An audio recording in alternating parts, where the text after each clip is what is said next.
ठीक है।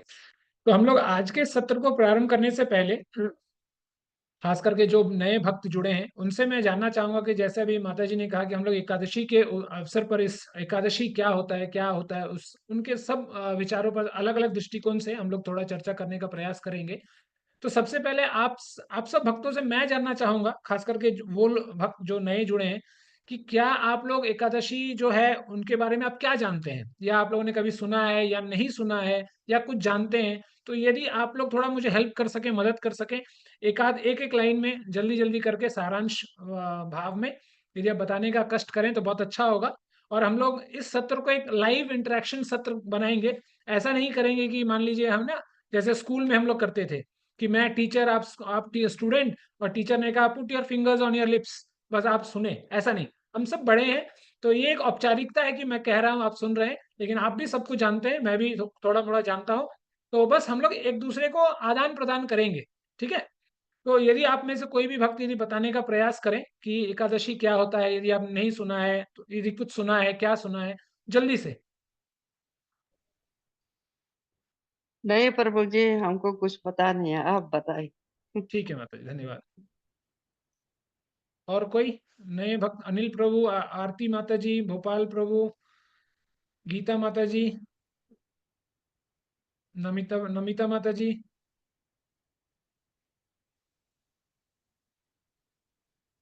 अच्छा, चलिए, ठीक है। तो हम लोग आज प्रारंभ करेंगे एकादशी के बारे में। तो देखिए, जैसे कृष्ण भगवान की जो जन्मभूमि थी वो मथुरा थी, और कृष्ण की जो जननी थी वो देवकी माँ थी। उसी तरह चैतन्य महाप्रभु की जो जननी है वो सची माता है, और जो जन्मभूमि है वो है नवद्वीप धाम। उसी तरह ये जो एकादशी है, आज की एकादशी, और जैसे 12 मास एकादशी आती है, ये एकादशी अपने आप में भक्ति की जननी है। तो इसीलिए यदि हमें जीवन में भक्ति चाहिए तो हमें एकादशी को भी हमें अपना लाइफ पार्टनर बनाना पड़ेगा। और जीते जी तो सही, मरते दम तक, अंतिम सांस तक एकादशी का हमें साथ कभी भी नहीं छोड़ना है ना। जब तक घट में है प्राण तब तक एकादशी का साथ हमें निभाना है। तो इसीलिए जो एकादशी है वो भक्ति की जननी है। यदि हम एकादशी करते हैं तो वो दिन दुने रात चौगने वो हमारी भक्ति को बढ़ाता है। इसी बात पर किसी बड़े आचार्य ने ये पंक्तियां लिखी हैं। वो कहते हैं कि माधव तिथि भगति जननी जतन पालन कर। इसका मतलब क्या है कि ये जो एकादशी है वो अपने आप में माधव की तिथि है है ना। जैसे आप यदि मान लीजिए आप अपने घर में सत्यनारायण कथा करना चाहेंगे, तो पंडित जी को बुलाते हैं, पर्चा खुलवाते हैं कि पोथी पन्ना खुलवाते हैं, देखते हैं कि अच्छा पंडित जी बताइए कि कौन सी तिथि, कौन सा मुहूर्त, कौन सा लग्न अच्छा होगा ये कार्य करने के लिए। तो उसी तरह ये जो तिथि है, ये तिथि अपने आप में बहुत पुण्यात्मक है। ये अपने आप में बहुत विलक्षण है, ये एकादशी का तिथि जो है। इसीलिए आचार्यगण ने कहा कि ये तिथि और किसी की नहीं, ये तिथि स्वयं माधव की तिथि है। और इस तिथि को पे जो माधव का होकर बन के रहता है वो माधव को प्राप्त करता है, इसमें कोई संशय नहीं है। इसीलिए बोला गया माधव तिथि भगति जननी, और ये भक्ति को उत्पन्न करती है। और भक्ति ही एकमात्र वो साधन है जिससे हम भगवान को प्राप्त कर सकते हैं, है ना। तो इसीलिए आचार्यगण कहते हैं कि जतन पालन करो। तो इसको जतन से, बहुत यत्न पूर्वक इसका पालन हमें करना चाहिए। तो जो पुराने भक्त भी जो हैं उनसे मेरा ये प्रश्न है। तो जब हम कहते हैं एकादशी, है ना, तो उसको मान लीजिए एकादशी का मतलब क्या है? मतलब जैसे मतलब नंबर सिस्टम से यदि देखा जाए, 1 2 3 4 5, 11। 11, करेक्ट, 11। तो कई भारत के कई राज्यों में आप देखेंगे एकादशी को 11 भी बोलते हैं, है ना। 11 मतलब 11। तो ये 11 क्या है? कोई माता जी, प्रभु जी ट्राई करना चाहेंगे, ये 11 क्या है? 11 किस चीज को संबोधित किया जाता है? चलिए ठीक है, कोई दिक्कत नहीं। तो ये 11 और कुछ नहीं, ये 11 में 5 हमारे कर्म इंद्रियां हैं और 5 हमारे ज्ञान इंद्रियां हैं। तो मुझे आशा है कि अभी ज्ञान इंद्रियां और कर्म इंद्रियों के बारे में सुमुखा प्रभु ने आपको बताया होगा पिछले सत्रों में। कर्म योग आप लोगों ने पढ़ चुका है आप लोगों ने।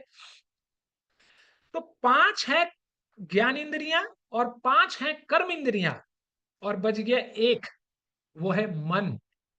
तो जो इंसान अपने इन 11 इंद्रियों के साथ भगवान के समीप होकर रहता है इस 11 में, उसी को कहते हैं एकादशी का पालन करना।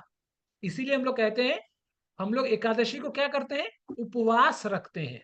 उपवास का मतलब क्या है, उपवास। उप का मतलब है पास, और वास का मतलब है रहना, निवास करना। तो जब हम अपने पांचों कर्मेंद्रियों से, पांचों ज्ञानेंद्रियों से और अपने मन से, सबसे बड़ा सर्वोपरि इंद्रिय, इन 11 तरीकों से यदि हम भगवान के पास रहते हैं, तभी उसको उपवास माना जाता है। और हम लोग हर एकादशी को उपवास रखने का ऐसा प्रथा है।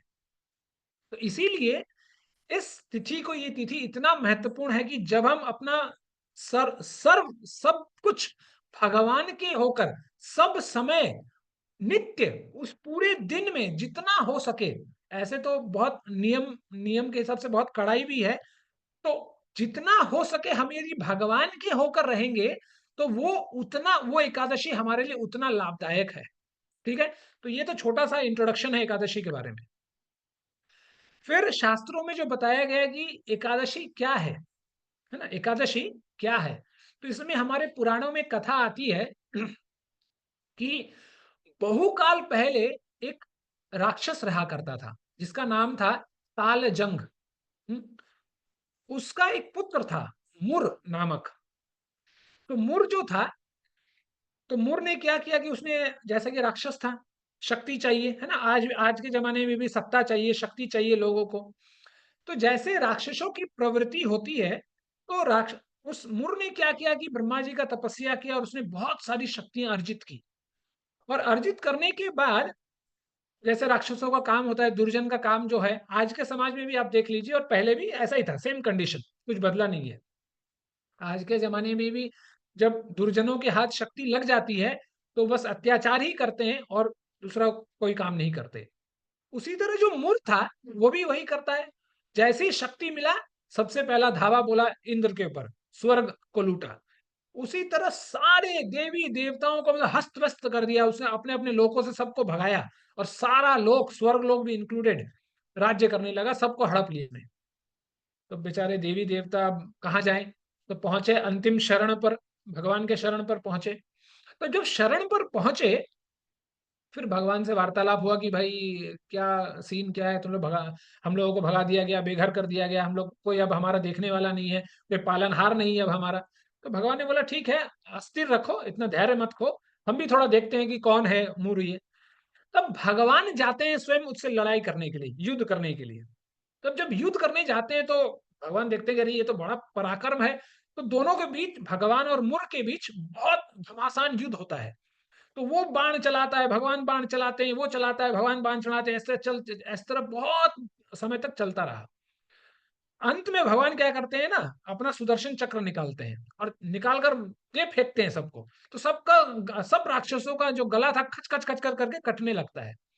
और उसी समय जब ये चल ही रहा है, भगवान क्या करते हैं, उल्टे पांव भागने लगते हैं, भागते हैं।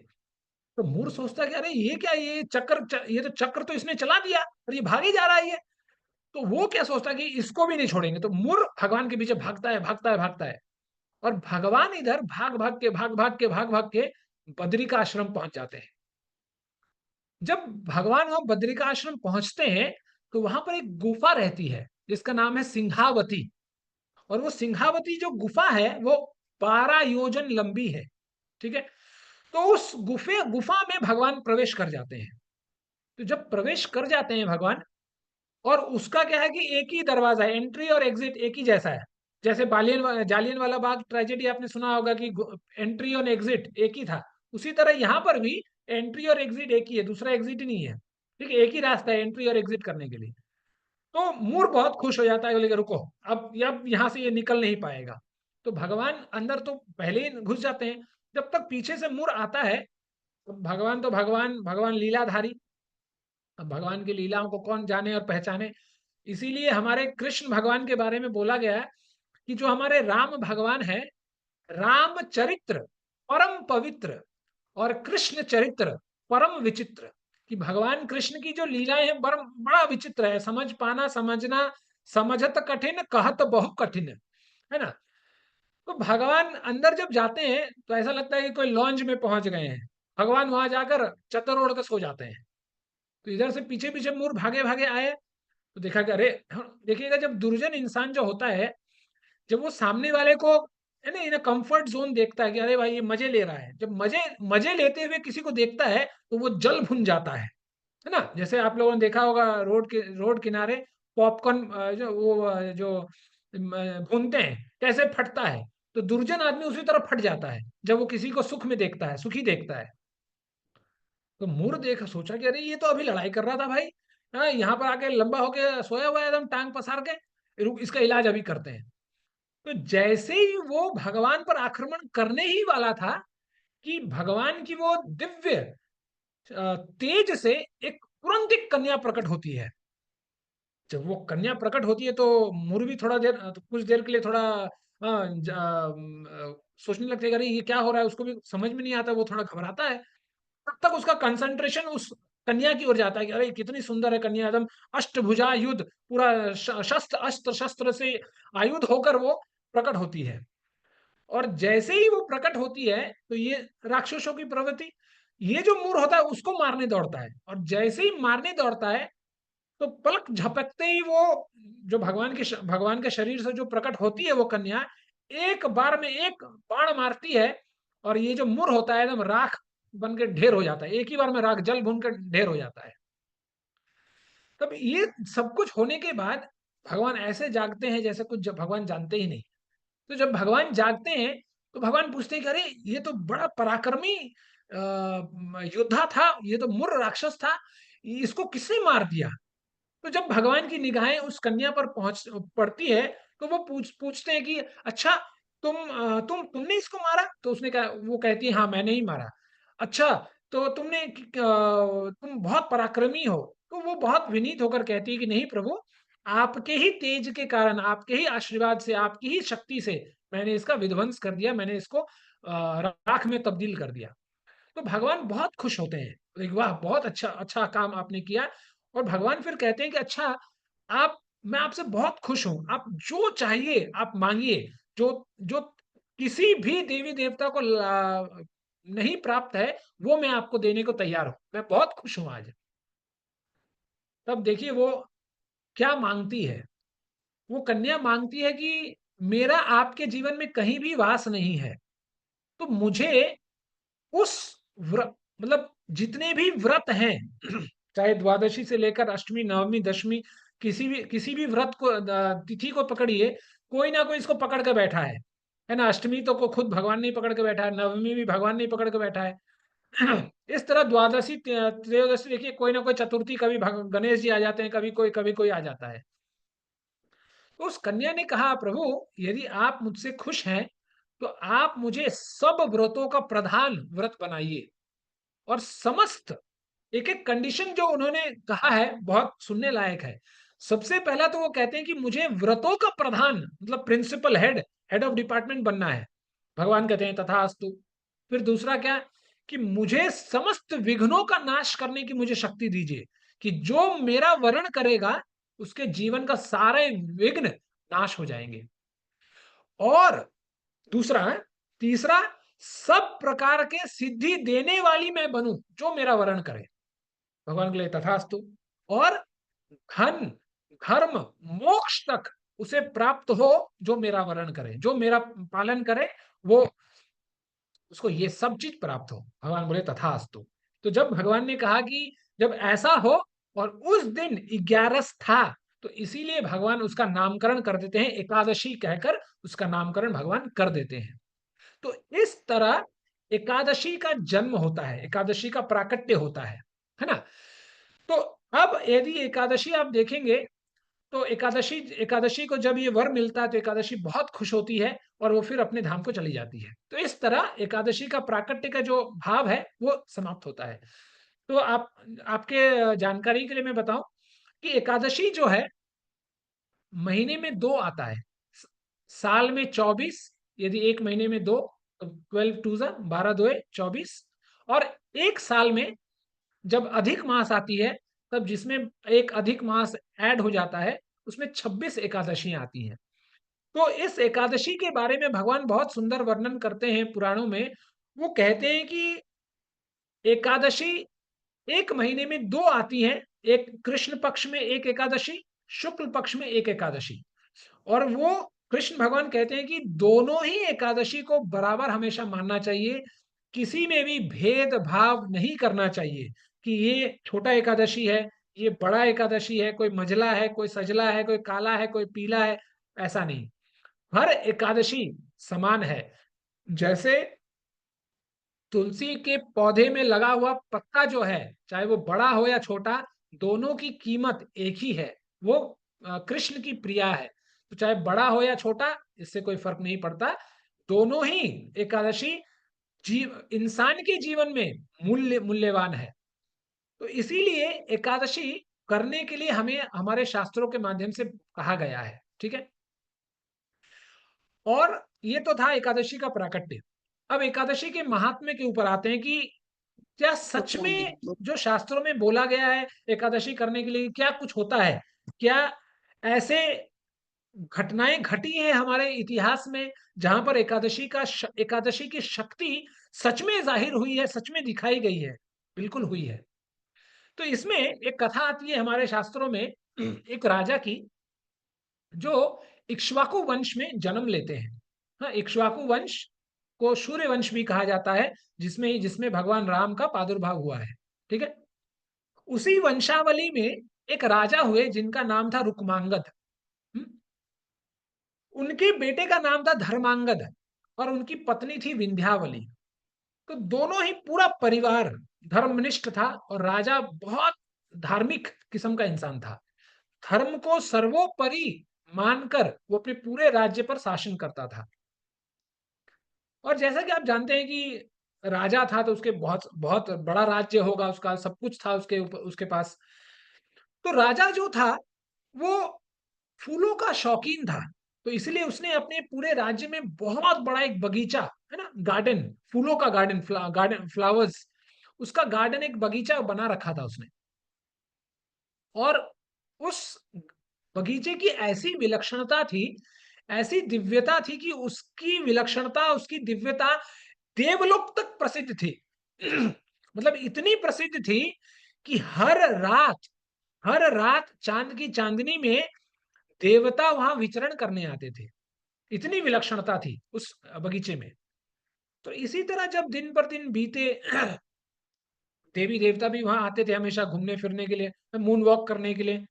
तो ऐसा करते करते एक दिन क्या हुआ कि जब ब्रह्म मुहूर्त का समय था, तब जब लोगों ने सोचा कि ठीक है अब लोग हम लोग चलते हैं, अब समय हो रहा है, मानव लोग जाग जाएंगे तो हमें चलना चाहिए।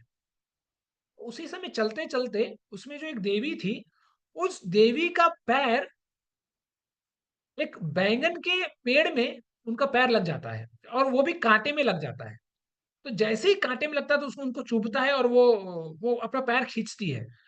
तो देखिए, तो इसमें हो सकता है कि जो अपने रुक्मांगद राजा थे, उनको बैंगन बहुत पसंद होता होगा शायद, इसलिए बैंगन भी लगा रखा था फूलों के बगीचे में।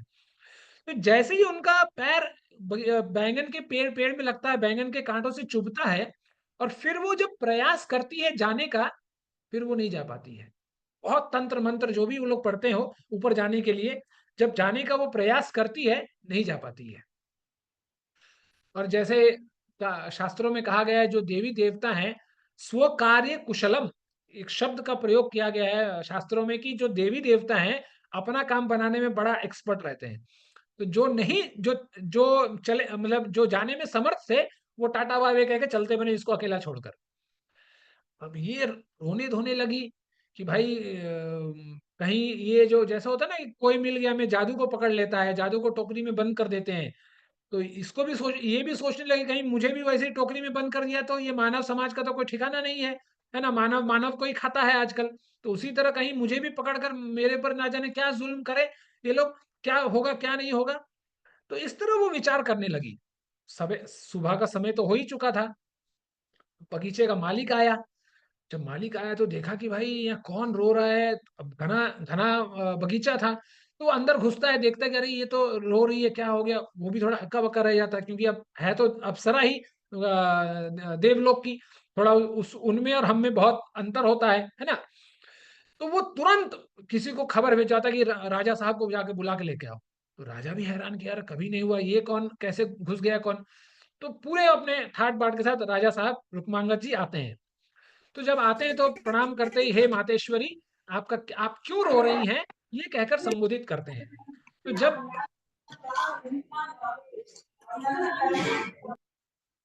तो जब ऐसा कहते हैं तो उस देवी को बहुत प्रसन्नता होती है, क्योंकि जो इंसान एक पराय स्त्री को एक माँ के स्वरूप में देखे, उस इससे ही उसके इंटेंशंस, उसके इरादे पता चलते हैं कि वो कितना सज्जन इंसान है। जैसे चाणक्य कहता है अपने चाणक्य नीति में कि एक पुरुष यदि अपने स्त्री को छोड़कर और सब स्त्रियों को माता का स्वरूप में ना देखे, तो वो पुरुष पुरुष नहीं, वो नपुंसक है। तो इसी तरह जब वो देवी राजा की इन बातों को सुनती है तो थोड़ा उसको दिलासा मिलता है कि हो सकता है यार अच्छा इंसान हो, गुड गुड इंसान हो, है ना? तो वो कहती है, वो सब कुछ सच सच कह देती है कि मैं देवी हूँ, स्वर्गलोक की देवी हूँ और हम लोग हमेशा विचरण करने आया करते थे, लेकिन मेरा पैर बैंगन के कांटे में पड़ गया तो मेरी सारी शक्ति चली गई, जिसके कारण मैं अब ऊपर नहीं जा सक रही हूँ। तो राजा पूछता है कि अच्छा ठीक है, अब बताइए क्या उपाय किया जाए, क्योंकि मुझे तो पता नहीं है ऊपर जाने का क्या रास्ता क्या नहीं है। आप बताइए कि आपका उलझन कैसे सुलझे, वो हमें बताइए। तो वो देवी जी कहती है कि आपके राज्य में यदि कोई एक भी ऐसा इंसान हो जो एकादशी करता हो, यदि वो संकल्प करके अपने एकादशी का फल, एकादशी का पुण्य मुझे दे दे, तो मैं ऊपर चली जाऊंगी। तब रुक्मांगद राजा भी इतना कॉन्फिडेंट नहीं था कि भाई एकादशी बोल के, उस समय तक तो कुछ करते नहीं थे ये लोग कि अब कौन किया कौन नहीं किया किसको पता चले। तब पूरे गांव में ढिंडोरा पिटवाया गया कि किसी ने भी यदि गलती से भी एकादशी कर लिया हो, किसी ने भी गलती से भी कल, और फॉर्चुनेटली पिछला दिन जो था वो एकादशी ही था। तो ऐसे जब ढिंडोरा पिटवाया जाता है तो कहीं किसी का अता पता नहीं चलता है। बहुत ढिंडोरा पिटवाते पिटवाते पिटवाते एक बहुत गरीब औरत को उसके जो सिपाही होते हैं वो पकड़ते हैं। तो वो रो रही होती है। तो जब ये सिपाहीगण उसके पास पहुंचते हैं तो वो कहते हैं कि तुम क्यों रो रही हो? तो वो कहते हैं कि नहीं, मैं कल से कुछ नहीं खाई, मैं एक जगह नौकरी करती थी और वो मुझसे थोड़ी सी गलती हो गई तो मेरे सेठ ने मुझे बहुत पीटा और गोदाम में बंद कर दिया। तो कल से मैं भूखे पेट, ना पानी, एक बूंद पानी भी मैंने नहीं पिया और उस गोदाम में पड़ी थी, और आज जाकर उसने मुझे छोड़ा है। तो सिपाहीगण खुश हो जाते हैं सुनकर, अरे ये यही हमारा कैंडिडेट है। तो ये सुनकर उसको पकड़ कर ले चलते हैं, चलो तुम्हें राजा के पास जाना है। अब गाँव की औरत है वो भी डर जाती है कि अरे राजा के पास क्यों जाना है भाई, एक अभी तो छूटे हैं मुसीबत से, फिर और एक मुसीबत। तो बोलते हैं नहीं नहीं नहीं, तुम चिंता मत करो, तुम हमारे साथ आओ, राजा तुम्हें पुरस्कार देंगे। तो जब राजा के सामने उसे पेश किया जाता है तो राजा पूछते हैं उससे कि क्या तुमने कल क्या खाया? तो उसने बोला कि कुछ नहीं खाया महाराज, जल तक नहीं पिया, मतलब एक बूंद पानी भी नहीं लिया। तो मतलब एक तरह से उसने निर्जला एकादशी कर दी थी। तो जब उसको देवी के सामने प्रस्तुत किया जाता है इस गरीब औरत को, और वो कहती है कि ठीक है भाई, अब हमको तो पता नहीं एकादशी क्या होती है, जो अब लेना है तो ले लो, कोई दिक्कत नहीं है। तो वो संकल्प करके अपना जो एकादशी का जो पुण्य है वो देवी को वो प्रदान करती है। और जैसे ही प्रदान करती है, देवी को वो पुनः देवी को पुनः शक्ति प्राप्त हो जाती है और वो तुरंत देखते देखते वो स्वर्गलोक को चली जाती है। तो ये एकादशी की महत्ता है कि एकादशी कितना महत्वपूर्ण है। एक और घटना है रुक्मांगद राजा के ही जीवन में। उस दिन से लेकर आगे जब तक रुक्मांगद राजा रहे पूरे इस धरा भूमि पर, उन्होंने डंका बजवाया कि 8 से लेकर 80 साल तक हर इंसान को एकादशी करना होगा। यदि एकादशी के दिन में किसी ने भी अन्न ग्रहण किया तो उसको मौत की सजा दिया जाएगा, है ना। उस समय का राजा सोचिए कितना प्रकांड राजा हो कि एकादशी को ही पूरे राज्य में मतलब सबके लिए लागू किया। तो जब लागू हुआ तो सब लोग करने लगे करने लगे करने लगे। जब करने लगे तो सब पुण्यवान होने लगे, सबकी पुण्य बढ़ने लगी, वो सब सिद्ध होने लगे, है ना। जैसे एकादशी ने मांगा था ये व्रत कि सब सबके घर में धर्म धन सब प्राप्त होने लगे, मोक्ष भी था, है ना, धर्म धन और मोक्ष भी था। तो सब मोक्ष को प्राप्त होने लगे। तो जब ऐसा ये सिलसिला बहुत दिनों तक चला, तो फिर उधर यमराज जी घबराए कि भाई, यमराज ने बोला कि अरे ये क्या हो रहा है भाई, ये मेरा डिपार्टमेंट तो खाली हो जा रहा है, कोई आ ही नहीं रहा है यहाँ पर, सारे मोक्ष को प्राप्त हो रहे हैं। अब यमराज को भी थोड़ा तकलीफ हुआ, थोड़ा वो भी डिप्रेशन में आया कि भाई क्या करना चाहिए। अब ऐसे ही यदि खाली रहा यमलोक, तो वक्फ बोर्ड वाले आ जाएंगे और कहेंगे कि भाई ये वक्फ की प्रॉपर्टी है। तो इस पर भी वो बहुत हिचकिचाया यमराज, क्योंकि अब उनके पास तो यमराज योगी जी है नहीं उनके पास। तो यमराज ने सोचा भाई क्या करना है। तो उसने सोचा चलो कुछ तो व्यवस्था करना पड़ेगा। तो रोते बिलखते गया ब्रह्मा जी के पास। तो जब ब्रह्मा जी को बोला कि भाई ऐसा ऐसा बात है, आपका ये जो राजा है, ये रुक्मांगद सब पूरे राज्य को एकादशी कराता है, सब धर्मयुक्त हो जा रहे हैं, सब धन करोड़पति अरबपति खरबपति हो जा रहे हैं, कोई यहाँ आई कोई पाप ही नहीं कर रहा है, और कोई आ नहीं रहा है यमराज, तो हम क्या करें, मेरा डिपार्टमेंट खाली है। तो ब्रह्मा जी बोलते अच्छा ऐसा बात है, अच्छा ठीक है चलो कोई दिक्कत नहीं है, कुछ करते हैं। तो ब्रह्मा जी अपनी शक्ति से एक स्त्री को प्रकट करते हैं जिसका नाम है मोहिनी। और इस समय तक क्या होता है, ये मतलब बहुत आगे की बातें हैं। तो इस समय तक रुक्मांगद जो है बूढ़ा हो चुका है, और वो मतलब धर्मयुक्त है, तो उसे अपने वानप्रस्थ आश्रम की ओर वो आगे बढ़ चुका है। जो हमारे सनातन धर्म में एक ब्रह्मचर्य है, दूसरा गृहस्थ है, तीसरा वानप्रस्थ है और चौथा सन्यास। तो ये हमारे बहुत समाज को सुगठित करने के लिए हमारे शास्त्रों में बहुत अच्छा नियम बनाया गया है कि जब आप अपना गृहस्थ को हो गए, आपके बच्चे बड़े हो गए, सयाने हो गए, शादी व्यवस्था हो गया, तो अब आप घर से निकलिए, अब भगवान की ओर चलिए। लेकिन हम लोग अलमारी का चाबी छोड़ने को तैयार नहीं, कि जो 60-70 हो गया, यमराज बुला रहा है फिर भी हम छोड़ने को तैयार नहीं, कि नहीं, घर में रहना है और लाठी खाना है ना। जैसे किसी आचार्य ने कहा कि बुढ़ापे में हमारा हाल कैसे होगा, तो उन्होंने कहा कि कान पे पड़ेगा ताला, नाक से बहेगा नाला, और डंडे से पड़ेगा पाला। तो हमारा हाल यही है बुढ़ापे में, क्योंकि हम घर छोड़ने को तैयार नहीं। लेकिन रुक्मांगद ऐसा नहीं था। रुक्मांगद ने देखा कि हाँ, मेरा बेटा जो है, वो धर्मांगद जो है, वो बहुत सयाना हो गया है, पूरा राज साज सब उसको दिया, बोले तुम संभालो, हम चले हिमालय। तो अपनी पत्नी के साथ हिमालय रुक्मांगद जो है विंध्यावली के साथ हिमालय चले जाता है, वहां तपस्या करता है। तो तब तक ये घटना घटती है, यमराज के पास जाता है, ब्रह्मा जी तरीका लगाते हैं, और एक मोहिनी बोलकर एक देवी को प्रकट करते हैं, बहुत सुंदर, विलक्षण, अद्भुत, बहुत सुंदर है, मिस यूनिवर्स मिस वर्ल्ड से भी बहुत सुंदर। तो उनको बोलते हैं कि जाओ भाई तुम अपना काम करके आओ, इस रुक्मांगद को भटकाओ। तो वो मोहिनी चलती है वहां हिमालय के पास, जहां पर ये दोनों पति पत्नी तपस्या कर रहे हैं। तो जो स्त्रियों का काम है, हाव भाव करती है, अपना नखरा दिखाती है, करती है।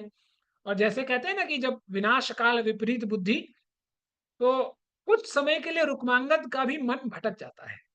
अब सब कुछ होने के बाद भी, वानप्रस्थ आश्रम के अंतिम स्तर में होने के बाद भी, उस हिमालय में रहने के बाद भी, जैसे बोलते हैं ना कि जब किस्मत खराब हो, तो ऊंट पे बैठा हुआ इंसान को भी कुत्ता काट लेता है ना। तो रुक्मांगद का हाल वही हो गया। तो जब उसने इस स्त्री के हाव भाव को देखा, तो वो उसका मन वश में नहीं रहा, और वो पूर्ण उस स्त्री के वश में हो गया। तब उसने बोला कि ठीक है, अब मैं तुमसे विवाह करना चाहती हूँ। तो मोहिनी कहती है विवाह तो मैं आपसे करूंगी, लेकिन एक दो शर्तें हैं मेरी। तो बोलता है अच्छा क्या। पहला शर्त कि मुझे आप मुझसे विवाह तभी कर सकते हैं जब आप मुझसे विवाह अपने नगर में जाकर करें, मतलब धूमधाम से है, पूरे एकदम शान शौकत से करेंगे, तभी मैं आपसे विवाह करूंगी। तो राजा कहते हैं ठीक है, इसमें कौन सी बड़ी बात है, अपना ही राज्य है, कोई बड़ी बात नहीं है। और दूसरा जो कंडीशन है, वो ये है कि मैं जो भी कहूंगी आपको, उस पर सवाल नहीं करना है आपको, जी हाँ यही करके बोलना है, बस। बस हाँ बोलो और करो, कोई सवाल नहीं। तो राजा, जैसे होता है ना विनाश काल विपरीत बुद्धि, तो राजा कहता था ठीक है, आई अग्री। अग्रीमेंट साइन हो जाता है और दोनों आ जाते हैं। और जब तीनों आते हैं तो धर्मांगद जो है विधि विधि विधान से अपने पिता और माता को बहुत स्वागत करता है और साथ समाज में रखते हैं। तो दिन और बीतता है फिर। तो धीरे धीरे धीरे धीरे जो भी वो मोहिनी कहती वो राजा हाँ में हाँ कहता, रुक्मांगद हाँ में हाँ, सब कुछ हाँ में हाँ करते करते करते करते अब ऐसा उसके जीवन में कुछ भी नहीं था जो राजा अपने मन से करता हो। यहाँ तक कि एक गिलास पानी भी पिए तो उसमें भी वो मोहिनी टोक देगी, नहीं नहीं एक गिलास नहीं, आधा गिलास। तो बोला जी, पिए एक आधा गिलास। तो अंतिम जो चीज रह गया वो है एकादशी। अब एकादशी किसी भी कीमत पे रुक्मांगद ना छोड़े। तो ये चीज मोहिनी पकड़ ली और इसी चीज के लिए उसको भेजा गया था। मोहिनी ने कहा देखिए जी, आप एकादशी एकादशी करके इतने उड़ते हैं, ये सब बंद कीजिए, ये सब नौटंकी, कल से एकादशी बंद। तो ये चीज रुक्मांगद को बहुत लग जाता है। वो सोचता है कि नहीं नहीं नहीं नहीं, हम अपना जीवन दे सकते हैं, सर्वस्व दे सकते हैं, पूरा राज्य दे सकते हैं, लेकिन हम एकादशी करना नहीं छोड़ेंगे। तब होता ना, जब जैसे होता है हठ योग, हठ योग भी ठीक किया जा सकता है, लेकिन स्त्री हठ जो है इसका कोई इलाज नहीं दुनिया में। अब वो हट पे अड़ी मोहिनी कि नहीं, आपको छोड़ना ही पड़ेगा। तो राजा कहे नहीं हम नहीं छोड़ेंगे। इस तरह घमासान आगे पीछे तर्क वितर्क होता है, बहुत देर तक हुआ। तो लास्ट में मोहिनी गुस्सा होकर कह देती है कि यदि आप एकादशी नहीं छोड़ेंगे तो आप कह रहे हैं कि आपने कहा कि एकादशी के बदले कुछ भी मांग दो तो मैं दूंगा। तो ठीक है, आप अपने पुत्र धर्मांगद का सिर काट के मुझ मेरे हाथ पर डालिए। तो वो धर्म संकट पे पहुंचे कि भाई ये क्या भाई, इधर जाओ तो खाई, उधर जाओ तो कुआं, अब कहाँ मरे। लेकिन देखिए उस समय की मतलब पारिवारिक व्यवस्था ही ऐसी थी कि जब ये बात धर्मांगद धर्मांगद को पता चलती है तो बहुत खुश हो जाता है, अरे वाह, अपने पिता के लिए जान देना है, क्या बात है। और विंध्यावली भी सपोर्ट करती है, ठीक है, नहीं आप अपने वचन को रखिए, है ना। जैसे दशरथ महाराज ने कहा है कि कि वचन जीवन जान चला जाए, प्राण चले जाए, लेकिन वचन ना जाए। तो व्यवस्था बनता है। और जैसे ही रुक्मांगद कुल्हाड़ी लेकर अपने पुत्र धर्मांगद की गले पर चलाने ही वाला होता है अपना फरसा, तुरंत वो मोहिनी तो भगवान ब्रह्मा जी से शक्ति थी, वो मोहिनी ही भगवान का स्वरूप ले लेती है और रुक्मांगद का हाथ पकड़ लेती है। और वो कहती है अहो अहो भाग्य, अहो भाग्य, साधु साधु कहकर रुक्मांगद का बहुत तारीफ करते हैं भगवान कि आप जैसा दुनिया में एकादशी के प्रति निष्ठ दुनिया में शायद ना कोई हुआ ना आगे चलकर होगा, जो अपने एकादशी के व्रत को पालन करने के लिए अपने पुत्र का गला भी काटने को तैयार है, उससे बड़ा दिग्गज, उससे बड़ा एकादशी निष्ठ और इस धरा भूमि पर कोई हो ही नहीं सकता, ना हुआ ना होगा आगे चलकर। ये कहकर भगवान बहुत आशीर्वाद देते हैं कि जी आराम से जियो, अच्छे धर्म धार्मिक बनो। ये कहते हुए भगवान धराधाम को जाते हैं और आशीर्वाद देते हैं विंध्यावली और रुक्मांगद को कि तुम भी मेरे धाम पर आओ। और जैसे भगवान वापस जाते हैं वैसे ही भगवान रुक्मांगद का हाथ पकड़ लेते हैं कि अलग से नहीं जाना है तुम्हें। उसी उसी समय रुक्मांगद का हाथ पकड़कर रुक्मांगद और विंध्यावली दोनों को अपने वैकुंठ धाम दोनों को ले जाते हैं। तो ये है एकादशी की विशेषता कि एकादशी इतनी महत्वपूर्ण है कि स्वयं भगवान रीझ जाते हैं। भगवान रीझते तो क्या, भगवान लोटपोट हो जाते हैं जो जो एकादशी। इसीलिए इस एकादशी का एक नाम है हरिवासर, कि जैसे होता है ना कि बुधवार, रविवार, तो ये है हरिवार, कि ये हरि का दिन है। ये बुधवार वेडनेसडे थर्सडे से कोई मतलब नहीं है इसका, ये तो हरि का वार है, जब आ गया वही हरि का दिन है। तो इससे हमें पता चलती है कि एकादशी का कितना महात्म्य है जीवन में। एक और कथा आती है शास्त्रों में जहां पर एकादशी के महत्व को बताया गया, ये तो भगवान के साथ संबंध में बताया गया। और ये जो मैं अभी आपको प्रसंग सुनाने जा रहा हूं, ये ना तो सतयुग में, ना तो त्रेता, ना तो द्वापर में, ये साक्षात कलिकाल में ही हुआ है। आप सब लोगों ने सुना होगा, एक भक्त थे नामदेव, रामानंदी संप्रदाय में ये भक्त हुए, बहुत विलक्षण भक्त थे, बहुत कारुणिक भक्त थे। हाँ, बहुत रसिक संत हैं नामदेव जी। तो एक दिन भगवान ने सोचा यार थोड़ा टेस्टिंग कर लिया जाए। इसीलिए हमेशा याद रखिएगा, जैसे जैसे आपका मतलब मीटर बढ़ेगा, वैसे-वैसे आपके जीवन में ज़्यादा तकलीफ आएगी, ज़्यादा टेस्टिंग होगी, है ना? जब हम क्लास केजी में थे, तो मैडम बोलती थी कि ए और एरो दे देती थी, बस हमें लिखना था एप्पल, उससे ज़्यादा कुछ नहीं। लेकिन क्या 10वीं कक्षा के छात्र को ये पूछा जाएगा? 10वीं कक्षा के छात्र को sine theta, cos theta, tan theta, cot theta यही सब पूछा जाएगा। तो जैसे-जैसे आप ऊपर बढ़ेंगे, समाज की जंजीर, शिकंजे आपके ऊपर और बढ़ेगी, चाहे वो भौतिक हो, आध्यात्मिक दोनों ही जगह पर। तो उसी तरह जब हम आगे बढ़ते हैं किसी भी स्तर में, तो वहाँ पर आपका टेस्ट होना स्वाभाविक है और यदि हम उन टेस्ट से हम डर जाएँगे, टूट जाएँगे, बिखर जाएँगे, तो हम जीवन में कभी आगे नहीं बढ़ पाएँगे। इसीलिए हमें बहुत सावधानी से भगवान की भरोसा, भगवान के सहारे, भगवान के आशीर्वाद से हमें अपने जीवन में दोनों ही स्तरों में, चाहे भौतिक हो, आध्यात्मिक हो, हमें आगे बढ़ना चाहिए, टूटना नहीं चाहिए, बिखरना नहीं चाहिए। तो नामदेव जो संत थे, जैसा कि मैंने कहा बहुत रसिक संत थे, तो उन्होंने एक बार भगवान ने सोचा कि यार बहुत तगड़ा संत है, देखते हैं एक बार, मेरा रसिक संत भक्त है मेरा, अजीब अजीब ही संत है ये मेरा, तो थोड़ा देखते हैं कि कितना निष्ठावान है। तो एक बार भगवान पहुँच गए, एकादशी के दिन पहुँच गए नामदेव के यहाँ। तो नामदेव के यहाँ जब पहुँचे, तब भगवान ने कहा, जो ब्राह्मण बूढ़ा ब्राह्मण बन के आए थे भगवान, तो उस ब्राह्मण ने कहा कि नामदेव जी, मुझे बहुत भूख लगी, मैं बहुत दिनों से नहीं खाया, ना जाने ऐसा लग रहा है कि करोड़ों करोड़ों सालों से नहीं खाया, मुझे कुछ अन्न, थोड़ा सा अन्न दे दीजिए, थोड़ा सा अन्न दे दीजिए, मेरा पेट भर जाएगा, मेरा पेट भर जाएगा। तो नामदेव जी ने कहा, अच्छा ठीक है, कोई दिक्कत नहीं, आपको भूख लगी है, आप हाथ पैर धोइए, फ्रेश होइए थोड़ा सा, और फिर आइए डाइनिंग टेबल पर बैठकर हम लोग आराम से भोजन करेंगे, है ना? जैसे हम लोग आजकल कभी जमीन पर तो हम लोग बैठते नहीं, हम लोग हमेशा डाइनिंग टेबल ही चाहिए, हम सबके घर में। जैसे एक संत हुए वृंदावन में, वो हमेशा कहा करते थे डाइनिंग टेबल को, वो कहा करते थे कि जब से ये डायन सबके घर में घुसी है, सबका हाजमा खराब है, सबका शारीरिक व्यवस्था खराब, क्योंकि कोई नीचे बैठने को तैयार नहीं। इसीलिए आजकल हमारे जमाने में देखिए, हमारे समाज में आज जैसे ही चाहे वो स्त्री हो या पुरुष, 40 साल होता है, बस कमर में दर्द प्रारंभ हो जाता है, क्योंकि हमने धरती माँ को भूल भूल गए हम लोग। खैर जो भी है, तो नामदेव जी, वो जो ब्राह्मण होता है, वो तो फ्रेश होकर आता है, नामदेव जी बोलते हैं कि देखो, आज ना एकादशी है, ठीक है? तो तुम जो खाना चाहो, फल है, फूल है, सब कुछ है, बहुत बहुत सारी चीजें हैं, तो तुम जो भी चाहो तुम खाओ, लेकिन आज अन्न नहीं खाना चाहिए, ठीक है? तो ब्राह्मण अपना एक्टिंग ही कर रहा था, वो गुस्सा हो जाए, वो क्या रे यार, तुम क्या, हम एक छोटा सा ब्राह्मण आए हैं, एक थोड़ा सा अन्न नहीं दे सकते, खिला नहीं सकते, हम इतने भूखे हैं, प्यासे हैं, तुम क्या फल फूल के बारे में दे रहे हो, ये सब मुझे नहीं चाहिए।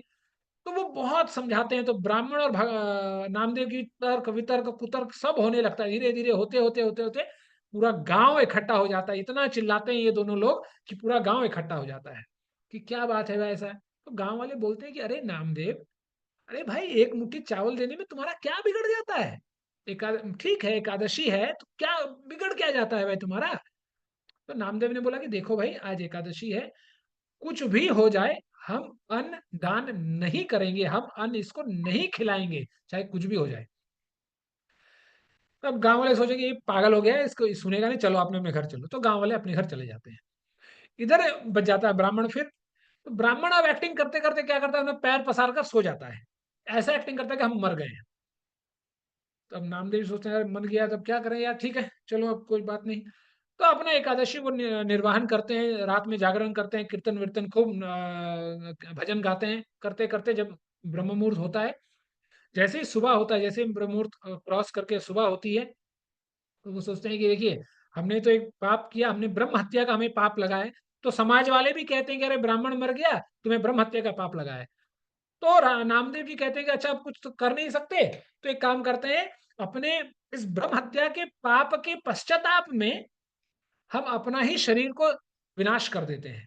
तो उस ब्राह्मण को अपने गोद में लेकर चिता सजाते हैं, और ब्राह्मण को अपने गोद में लेकर बैठ जाते हैं चिता पर। जैसे ही आग लगाने वाले होते हैं, तुरंत वो ब्राह्मण छलांग मारता है और भगवान का चतुर्भुज स्वरूप बनकर नामदेव के सामने प्रकट हो जाते हैं, और वो खूब स्तुति करते हैं, भगवान भक्त की स्तुति कर रहे हैं। इसीलिए भगवान का एक नाम है भक्त वर्धना, मान वर्धना। भगवान भक्त के मान को बढ़ाने वाले हैं और स्तुति करते हैं कि अरे क्या तुम्हारी तुम्हारी निष्ठा में कोई कोई लाजवाब निष्ठा, कि ऐसी निष्ठा कभी मैंने कभी दुनिया में नहीं देखी कि मतलब मरे तो मरे लेकिन हम किसी को दान नहीं देंगे। और ये दुर्भाग्य है आज के समय में कि ऐसे हमारे भारत में ऐसे बहुत सारे प्रांत हैं, बहुत सारे राज्य हैं जहां पर एकादशी को अन्नदान किया जाता है। क्यों? क्योंकि हम लोग ना तो पढ़ते हैं, ना तो सुनते हैं, ना तो मानने के लिए तैयार हैं। हर जगह हम लोग कुतर्क अपना दिमाग लगाते हैं क्योंकि हम लोग करना नहीं चाहते, हम लोग ठग हो गए हैं हम लोग। तो इसीलिए एकादशी में ना तो अन्न का ग्रहण करें, ना तो किसी भी कीमत पर किसी दूसरे को अन्न दान में दें। ठीक है, तो ये दो महात्म्य है जिसके माध्यम से मैंने आपको थोड़ा सा प्रयास किया कि आपको भी पता चले कि एकादशी का महात्म्य क्या है। ठीक है, तो आते हैं आज के विषय पर।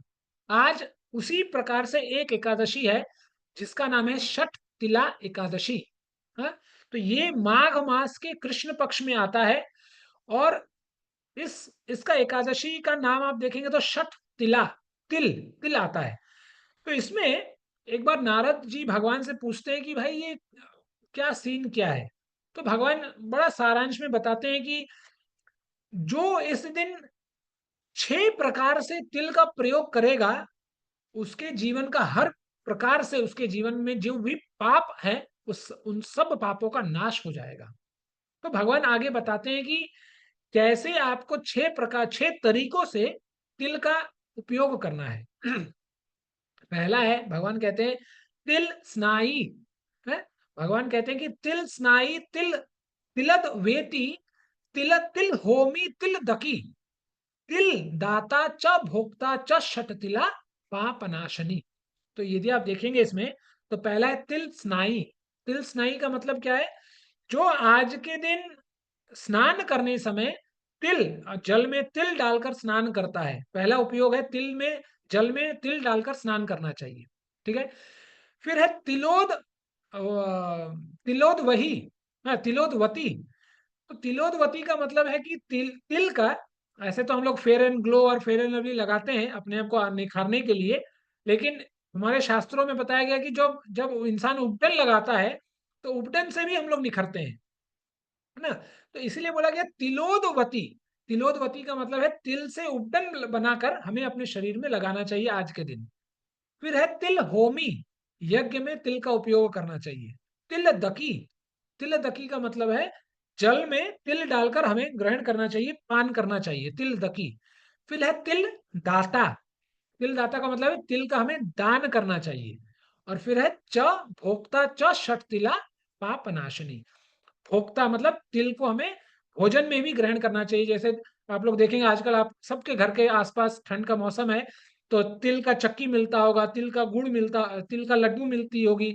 तो अन्य अलग अलग जगह में अलग अलग वैरायटी, अलग अलग बहुत कुछ मिलता है तिल से। जैसे आप बिहार झारखंड में चले जाएंगे तो इस समय तिलकुट मिलता है ना, बहुत सुंदर, बहुत अच्छा लगता है खाने में तिलकुट। अब एनसीआर में आएंगे तो तिल के गजक मिलते हैं, वो भी बहुत अच्छे लगते हैं गुड़ के साथ। तो इस तरह 6 प्रकार से आप तिल का भोग मतलब तिल तिल को भोग कर सकते हैं, अपने जीवन में तिल का इस्तेमाल कर सकते हैं 6 तरीकों से। और जो सातवां ये मैंने कहीं से सुना तो मैंने जोड़ा, ये शास्त्र में नहीं दिया है लेकिन ऐसा लोग करते हैं, आम दिनों में भी हम लोग करते हैं। क्या करते हैं? सातवां जो पॉइंट है जो हम लोग कर सकते हैं वो है तिल के तेल का दिया भगवान को अर्पण करने के लिए। क्योंकि आज के समय में चाहे कितना भी गांव हो, चाहे कितना भी इंटीरियर विलेज हो, उसमें देसी गाय का देसी घी का मिले ना मिले, कम से कम तिल का तेल आपको प्योर मिल जाएगा। क्योंकि कहीं मिल वगैरह होते हैं तो आप तिल दे देंगे तो वो आपको तिल प्रोसेस करके तेल दे देता है, तो वो 100% ऑलमोस्ट प्योर रहता है इन कंपैरिजन टू घी। तो कम से कम प्योर शुद्ध तिल के तेल का हम लोग भगवान को दिया लगा सकते हैं जिससे भगवान बहुत खुश होते हैं। और इसलिए बोला जाता है कि हर एकादशी को आपको शुद्ध घी का दिया भगवान के सामने में जलाना चाहिए पूरे एकादशी के दिन। ठीक है। तो जब भगवान कृष्ण नारद जी को ये सब बात बताते हैं तो नारद मुनि बोलते हैं कि भगवान ठीक है, लेकिन इसके पीछे का राज क्या है? ये शर्त-तिला वाला वो तो ठीक है, समझ में आ रहा है, लेकिन ये है क्या? क्या कैसे हुआ क्या? आया कहाँ से ये शर्त-तिला एकादशी? तो भगवान बहुत खुश होते हैं, क्योंकि देखिए जब वक्ता तब खुश होता है, मतलब श्रोता पे निर्भर करता है कि वक्ता क्या बोलता है और क्या बोल सकता है। क्योंकि जैसे एक संत कहते हैं, यदि यदि श्रोता श्रोता तो वक्ता वक्ता, और यदि श्रोता सोता तो वक्ता सिर्फ बकता और कुछ नहीं करता, वो कुछ भी बोल के चला जाएगा। जैसे हमारे 12वीं कक्षा में हमारे एक सर थे, केमिस्ट्री पढ़ाया करते थे, तो वो जब इक्वेशन लिखते थे ब्लैक बोर्ड पे तब घूम के पूछते थे कि बूझा कि बुझ गया, कि समझ में आ रहा है कि कुछ भी समझ में नहीं आ रहा, कि हाँ हाँ हाँ हाँ करे जा रहे हो तुम लोग। तो उसी तरह जब वक्ता जैसे हो, श्रोता भी वैसा ही बनता है। यदि एक सवाल पूछा और वक्ता ने बोला अच्छा ठीक है, एक सवाल एक जवाब आया, तो वक्ता भी सोचता अच्छा ठीक है कोई नहीं, एक अगला पॉइंट बताओ और समय खत्म करो, हो गया चलो जय श्री राम बोलो। नहीं, यदि श्रोता सही हो, तो जैसे यदि देख लिया आप लोगों ने भागवतम सुना होगा, परीक्षित जी महाराज इतने सवाल पर सवाल करते हैं कि सुखदेव गोस्वामी और खुश होते हैं उनको लीलाएं सुनाने के लिए। तो इसी तरह जब नारद मुनि यहाँ प्रश्न पर प्रश्न करते हैं तो कृष्ण भगवान और खुश हो जाते हैं। लेकिन अभी तक देखिए जो जो मेन मुद्दा है, भगवान ने अभी तक नहीं बताया कि शर्तिला एकादशी मनाते क्यों है। ये तो बोल दिया कि अच्छा भाई शर्तिला एकादशी को मनाने का तरीका ये है, ये बता दिया भगवान ने। लेकिन भगवान ने ये नहीं बताया कि क्यों मनाते हैं, है ना। तो इसीलिए जैसे बोलते हैं ना कि खींच खींच के पूछना, तो नारद मुनि वही काम कर रहे हैं, खींच खींच कर पूछ रहे हैं कि भाई अब क्यों मनाते हैं ये बताओ। तो भगवान बताते हैं अच्छा ठीक है चलो बताते हैं। तो बोलते हैं कि एक बार एक ऐसी घटना है कि एक गांव में एक बहुत सतोगुणी, बहुत अच्छी, बहुत धार्मिक एक बुढ़िया रहती थी। हाँ, बहुत वृद्ध एक माता रहती थी जो बहुत सतोगुणी थी, धार्मिक थी, पवित्र थी। हाँ, धार्मिक कार्य करती थी, हर प्रकार से सतोगुण सतोगुण से युक्त थी वो। और वो ऐसा किसी भी नहीं, कभी भी ऐसा नहीं होता था कि उसके घर में कोई याचक आए और वो खाली हाथ जाए। और भगवान कहते हैं कि और वो छठ तिला एकादशी में मतलब किलो किलो तिल का दान किया करती थी। इसलिए यहाँ पर एक पॉइंट है तिल दाता, कि तिल का दान करना चाहिए हमें छठ तिला एकादशी में। तो ऐसा करते करते करते लेकिन भगवान ने एक चीज नोटिस किया कि ये जो औरत है सब कुछ करती है, कोई गलत कुछ नहीं करती, लेकिन ये कभी अन्न का दान नहीं करती। यार ऐसा कैसे? तो एक दिन भगवान ही एक बूढ़ा ब्राह्मण का वेश धारण करके पहुंच गए उसके घर। वो उन्होंने कहा कि भाई कुछ अन्न बनाकर दे दीजिए। तो बोला कि अरे मेरे पास कुछ अन्न वन्न नहीं है, लो ये कच्चा सामान लो और जाओ। कच्चा सामान भी नहीं दिया, उसमें फल फ्रूट्स दिया। लो तिल ले लो, सोना ले लो, जेवर और धार्मिक थी तो धन दौलत भी था, सब कुछ दिया। लेकिन उसने अन्न कभी नहीं दिया, ना तो कच्चा ना तो पक्का, कुछ नहीं दिया। लेकिन ज्यों कि वो शत तिला एकादशी में तिल का दान बहुत सालों से कर रही थी और बहु मात्रा में करती थी और बहुत श्रद्धा से करती थी, ये नहीं कि रोते रोते करती थी। क्योंकि आज के समाज में हम लोग दान करते तो हैं, लेकिन ढिंडोरा ज्यादा पीटते हैं और काम कम करते हैं। 1 किलो कर एक एक गिलास पानी यदि किसी को हम पिलाएंगे तो 1 साल तक उसको बोलते रहेंगे अरे उसको हमने पानी पिलाया, उसको हमने पानी पिलाया, उसको पानी पिलाया। ऐसा हम लोगों का आदत है ऐसा। लेकिन वो ऐसा नहीं करती थी, वो बहुत सालों से दान करती थी और किसी को कुछ नहीं बोलती थी। तब जब उसका अब भगवान को जब उसने बोला कि ठीक है आप जाइए, मेरे पास अब कुछ है नहीं, ये सब सामान लीजिए और आप जाइए, तो भगवान चले जाते हैं। तो इसके बाद उस बूढ़ी माता का देहांत हो जाता है।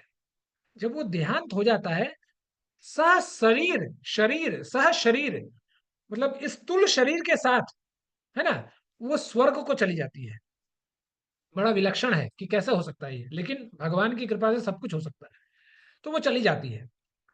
तब जैसा होता है ना कि आज के समय में भी होता है कि जब किसी लड़के लड़की का शादी होती है, तब जब नई बहू आती है तो खास करके माताओं में बड़ी उत्सुकता जागती है कि थोड़ा सा घूंघट उठा के देखें कि भाई कैसी है।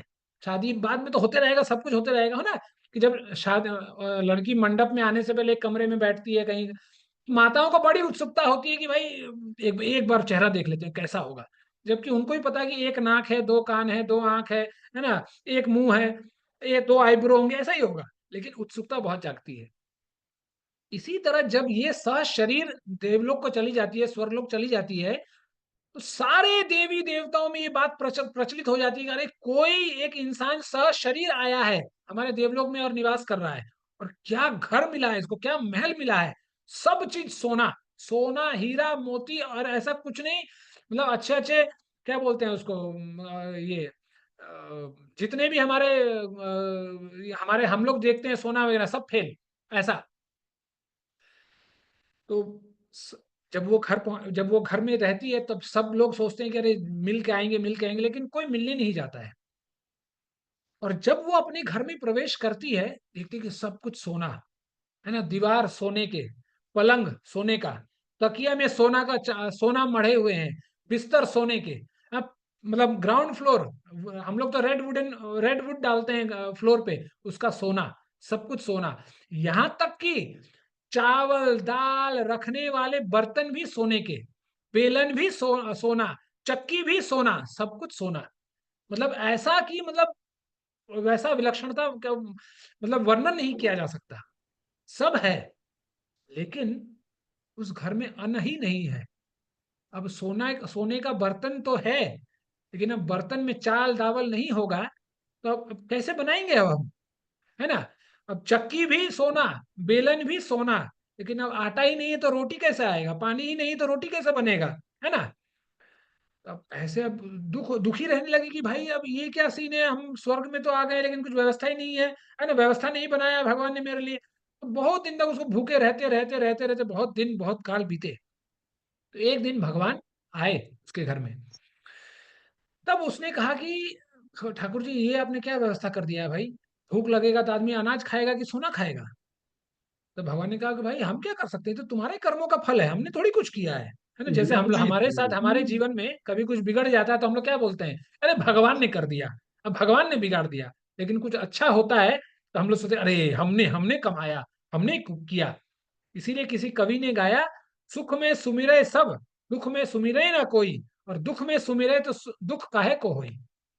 तो इसीलिए हम लोग कभी भगवान को सुख में याद नहीं करते, हमेशा दुख में ही याद करते हैं, और हमेशा ब्लेम गेम करते हैं कि भगवान ने कर दिया, भगवान के लिए ऐसा हो गया, हमने क्या बिगाड़ा था भगवान से।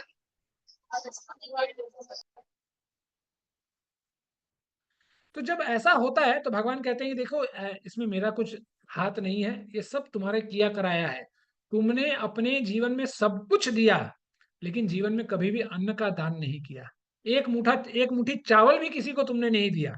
उसी का फल है कि तुम्हें धन दौलत शोहरत सोना हीरा सब कुछ है, लेकिन अन्न नहीं है तुम्हारे जीवन में। क्यों क्यों? क्योंकि तुमने कभी दान नहीं किया। तो अब वो भी पछताने लगे, अब उसको अपना गलती का एहसास हुआ। तो वो भी सोचने लगे ठीक है भगवान, गलती तो हो गया मुझसे, लेकिन अब बताइए अब इसका उपाय बताइए कि करना क्या है, कैसे होगा, ठीक कैसे होगा, ये मुझे बताइए। तो उसने भगवान ने बोला कि अच्छा ठीक है, देखो गलती तो तुमने किया, लेकिन इसका उपाय भी बहुत मुश्किल है। अब वो भी मेरे हाथ में नहीं है, लेकिन हम जैसे हम बोलते हैं वैसा करो, यदि हुआ तो ठीक है, नहीं तो फिर तुम्हारी जिम्मेदारी। तो भगवान उसने बोला ठीक है भगवान, आप जो बोलेंगे हम करेंगे, आप जो बोलेंगे हम करेंगे। तो वो बोले कि देखो तुम एक काम करो, अपना घर जो है अंदर से बंद कर दो, ठीक है, और बहुत दिनों तक खोलना मत। क्योंकि जितने भी देवी देवता हैं वो तुम्हें देखने को लालायित हैं, वो तुम्हें देखना चाहते हैं। तो बोलेगा अच्छा ठीक है। लेकिन फिर उसने पूछा कि फिर भगवान क्यों नहीं खोलूं, मतलब वो तो देखना चाहती है, मिलना चाहती है, तो क्यों नहीं खोलूं घर। तो भगवान ने कहा कि देखो ये जितनी भी देवियां हैं यहाँ पर, सारे लोग शट तिला एकादशी करती हैं, ठीक है। तो जब वो तुम्हें तुम्हारा दर्शन करना चाहे, तो तुम खिड़की से अंदर से ही आवाज देना। जब वो तुम्हारे दरवाजा खटखटाएं, खिड़की खटखटाएं, तो तुम अंदर से ही आवाज देना कि यदि कोई जो मेरा दर्शन करना चाहता है, सबसे पहले तो मुझे शट तिला एकादशी का फल, जो फल है एकादशी करने का जो पुण्य है, वो मुझे अर्पण करे, तब जाकर मैं अपना दर्शन दूंगी। तब ये वृद्ध माता पूछती है कि लेकिन इसमें क्या गारंटी है कि भाई वो लोग करते हैं। तो भगवान ने कहा तुम उसके बारे में मत सोचो, सारी देवियां जो है सब लोग शट तिला एकादशी करती हैं यहाँ पर। तो उसने बोला ठीक है भाई। तो सब देवी देवताएं आते हैं और खटखटाते हैं, तो ये खोलने को नाराज, खोले ही ना। बहुत देर तक आगे पीछे हुआ।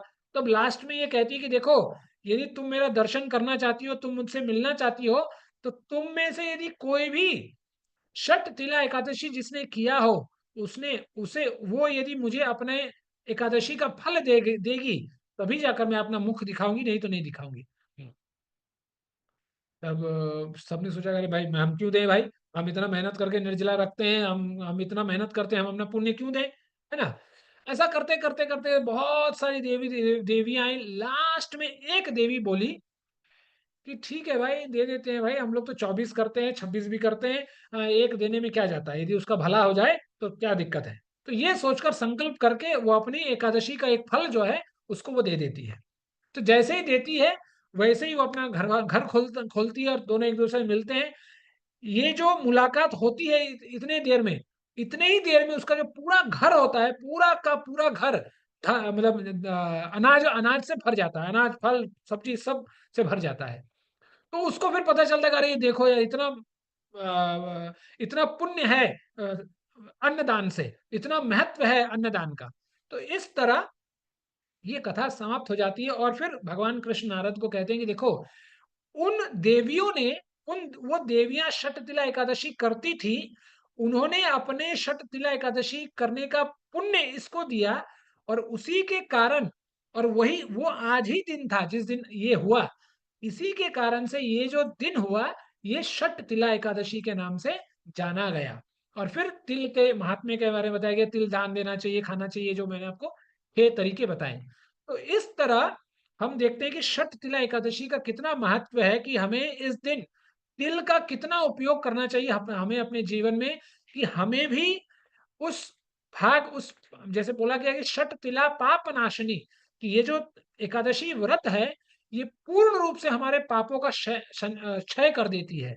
यदि हम सही मायने में, सही तरीके से यदि हम एकादशी का पालन करें, तो हर प्रकार से ये हमें धन वृद्धि, हर प्रकार से आयु समृद्धि, धन दौलत शौहरत नाम सब कुछ हमें प्रदान करती है।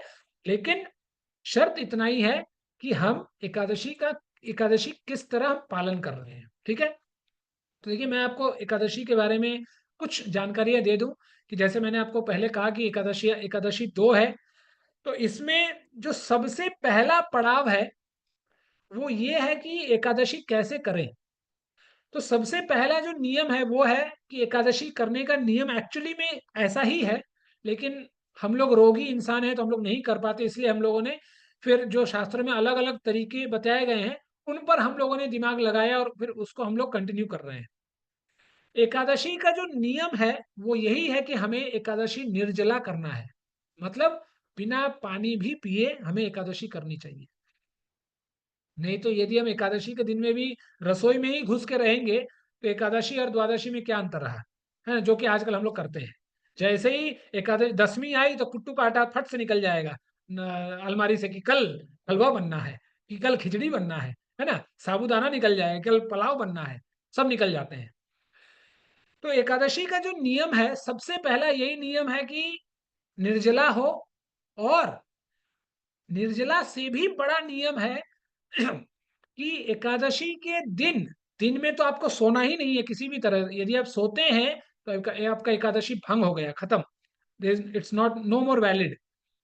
रात को भी जागरण करना है, पूरा रात जागरण करना है, भगवान के नाम कीर्तन करते हुए, संकीर्तन करते हुए, भगवान की लीलाओं का पठन पाठन करते हुए, जो भी आप करें, भगवान की पुस्तकें पढ़ सकते हैं, ग्रंथों को पढ़ते हुए, कुछ भी करें, इन सब चीजों को करते हुए हमें पूरे रात का जागरण करना है। और फिर द्वादशी का एकादशी का पारायण करने के बाद, हर एकादशी का पारायण का समय अलग अलग होता है, 10-15 मिनट, एक आध घंटे डिफर करता है। उसका पारायण करने के बाद द्वादशी के दिन जब तक आप एक ब्राह्मण को भोजन नहीं करा लें, तब तक आपको भोजन नहीं करना है। ये नियम है। अब कितना करते हैं वो मैं भी नहीं कर पाता। तो ब्राह्मण को भोजन करवाने के बाद ही आपको भोजन करना है। और ऐसा नहीं है कि आपने एकादशी के रात को सोया नहीं तो द्वादशी के दिन कुंभकर्ण बन जाए, नहीं। आपको द्वादशी के दिन में भी नहीं सोना है, और फिर पूरा दिन बीतने के बाद द्वादशी के रात में आपको सोना है। तो ये एक्चुअल एकादशी पारायण मतलब पालन करने का तरीका है। लेकिन जैसे मैंने कहा, आप ही नहीं, मैं भी रोगी हूँ, मैं भी नहीं कर पाता हूँ। हाँ, तो इसीलिए फिर हम लोगों ने फिर शास्त्रों में ही अलग-अलग विधि बताए गए हैं कि कैसे, यदि जो निर्जला नहीं रह सकता, वो जल पीकर रख लीजिए, ठीक है। अब आप देखिए कैसे शास्त्रों में थोड़ा थोड़ा करके डिस्काउंट दिया गया हम लोगों के लिए, क्योंकि उन लोगों को पता था कि हम लोग कलयुग के लोग हैं, तो हम लोगों से इतना होने वाला है नहीं। तो फिर बताया गया कि ठीक है भाई, निर्जला नहीं रह सकते तो जल पीकर रह लो।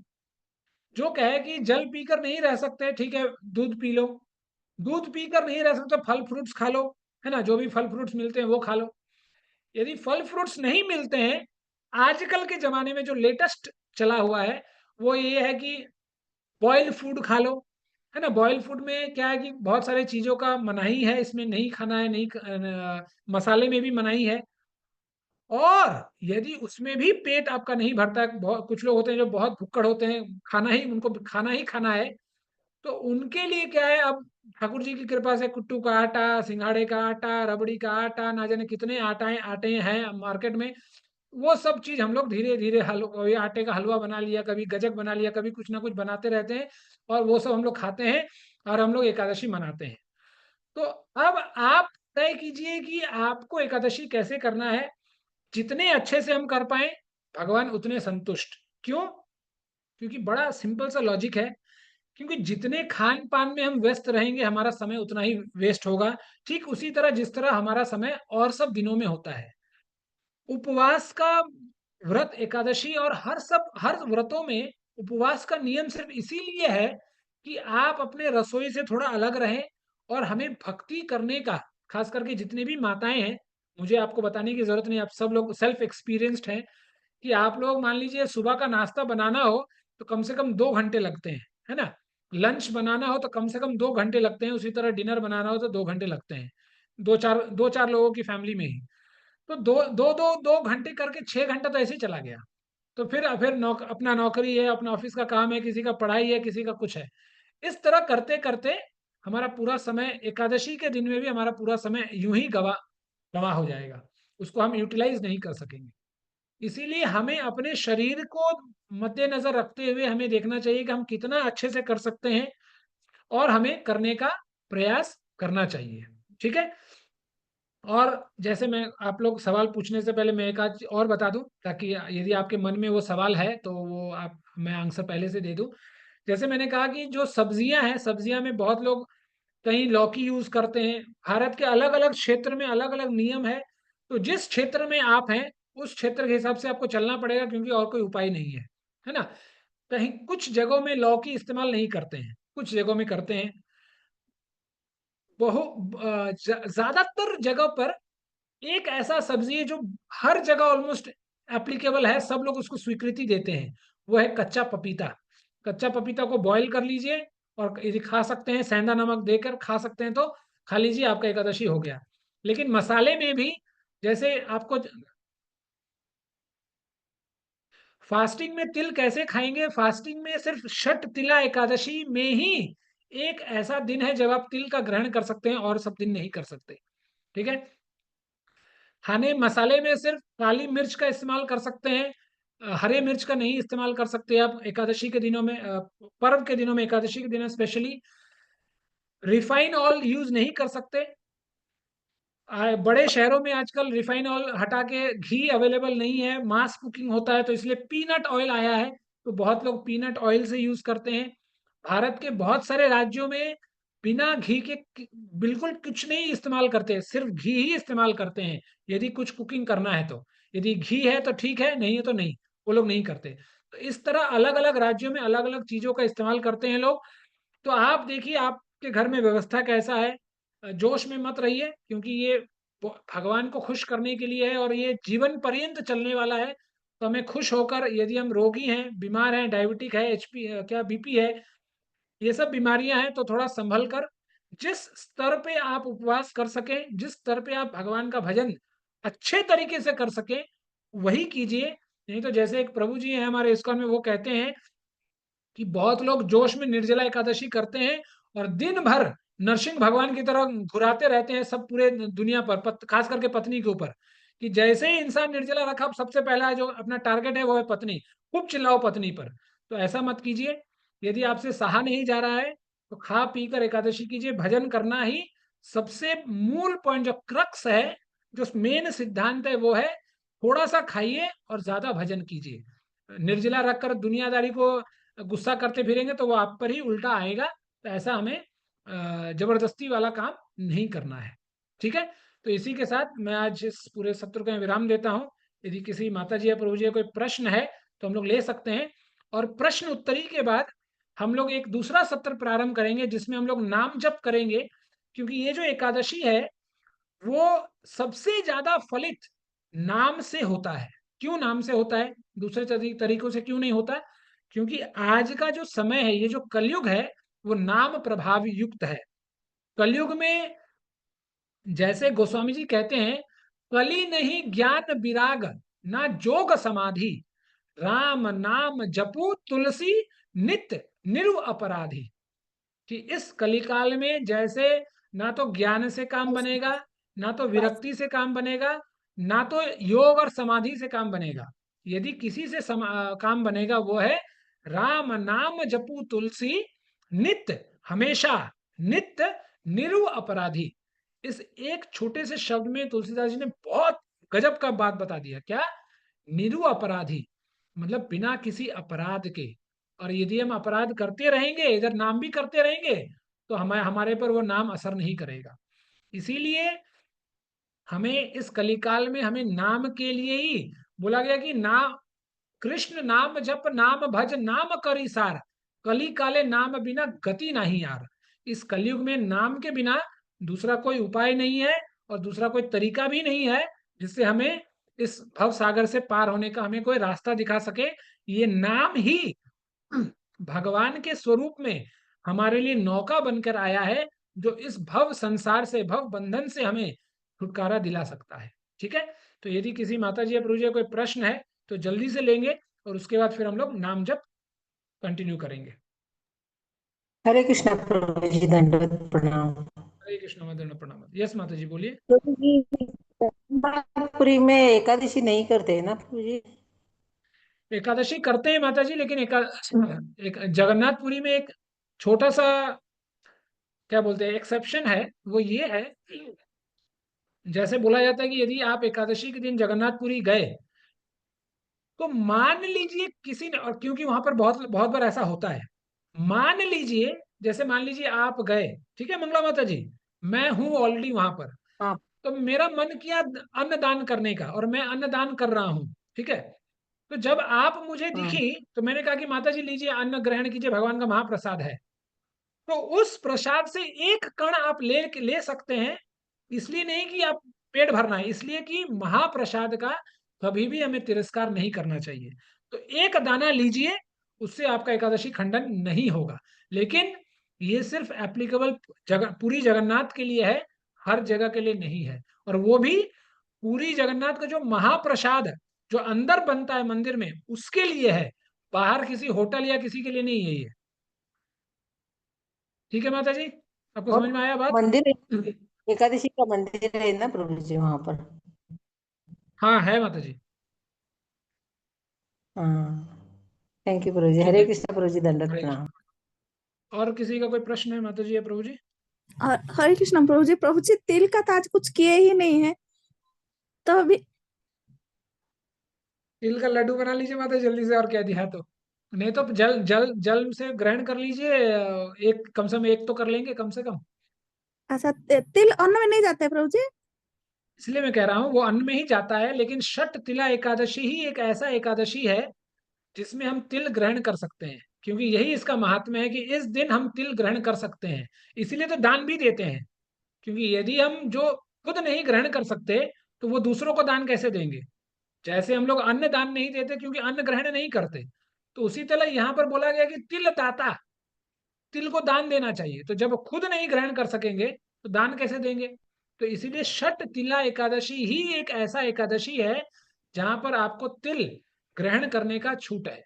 लेकिन इसका मतलब ये नहीं है कि बाजार से आप खरीद कर लेकर आए तिल वगैरह वो सब ग्रहण करें, क्योंकि बाजार में बहुत कुछ होता है, तो इसलिए वो सब ग्रहण मत कीजिए। यदि घर में आप कुछ बनाते हैं तो अच्छी बात है, उसको ग्रहण कीजिए, नहीं तो रहने दें आप। ठीक है, धन्यवाद प्रभु जी। धन्यवाद। हरे कृष्णा प्रभु जी। यस मेरा एक मोनिका माता प्रश्न जी था, बोलिए। जैसे हाँ प्रभु जी, जैसे हम लोग दान देने जाना, कभी कोई यहाँ पे कौन पंडित जी लेंगे नहीं लेंगे, तो सिर्फ अगर पैसा और दान दे दे रहे हैं तो उसमें वो ठीक है सब कुछ के बदले, क्योंकि पैसा से तो जो मन करे वे लोग खरीद लेंगे, या फिर जाके तिल ही डाल देना होगा? नहीं मतलब आप इस एकादशी की बात कर रहे हैं? हाँ, इस एकादशी में या फिर हरे का, क्योंकि दान तो सिर्फ हम लोग पैसा कर देते हैं, तो हाँ, हरे की नहीं एकादशी का अलग अलग पैसा नियम। हाँ। पैसा दान देने का नियम नहीं है माता जी। भोजन अन्न ही देने का दान है, क्योंकि अन्न से ही आप फास्ट करते हैं। तो जिस चीज से आप फास्ट हाँ। करते हैं उसी को देने का महिमा है। और उसके साथ हम लोग कभी जितना अपने इच्छा से दे सके दिया, वो अलग चीज है। लेकिन जो मेन जो है जिससे आप फास्ट करते हैं उसी चीज को आपको दान देना है, और फिर खुद ग्रहण करके अपना फास्ट तोड़ना है। तो पैसा देने से काम नहीं चलेगा, चीज आप दान दीजिए। प्रभु जी, एडिंग टू दिस, ये नहीं, प्रभु जी कुक्ड फूड देना है या अनकुक्ड भी दे सकते हैं? नहीं, कच्चा कच्चा फूड ही देना है, क्योंकि बहुत सारे ब्राह्मण हैं अलग अलग अलग, जो पंडित जी होते हैं अलग अलग जगह के, उन उन लोगों के हिसाब से बहुत लोग पक्का खाना कभी भी नहीं लेते हैं। वो हमेशा कच्चा खाना ही लेते हैं। तो इसीलिए कच्चा सामान दे दीजिए, उनको जो मन पड़े वो बनाएं और आराम से अच्छे से खुशी से खाएं वो। ओके प्रभु जी, एक चीज और, जैसे घर के पास जो लक्ष्मी नारायण टेम्पल वगैरह रहते हैं तो उसमें जाते हैं एकादशी में, तो वहां पे राइस का ही भोग लगता है और उसमें भगवान गार्लिक को भी रहता है। देखिए मतलब अलग अलग जगह है। मैं भी ऐसे बहुत जगह जानता हूँ जहाँ पर मतलब लोग बोलते हैं कि भोग नहीं लगता है, लेकिन टेम्पल प्रेमाइसेस में बनता है। तो अलग अलग जगह में अलग अलग चीजें होती हैं। लेकिन यदि आपका ये प्रश्न है कि अन्न कैसे भोग लगता है एकादशी के दिन, तो गार्लिक तो गलत है, वो नहीं लगना चाहिए।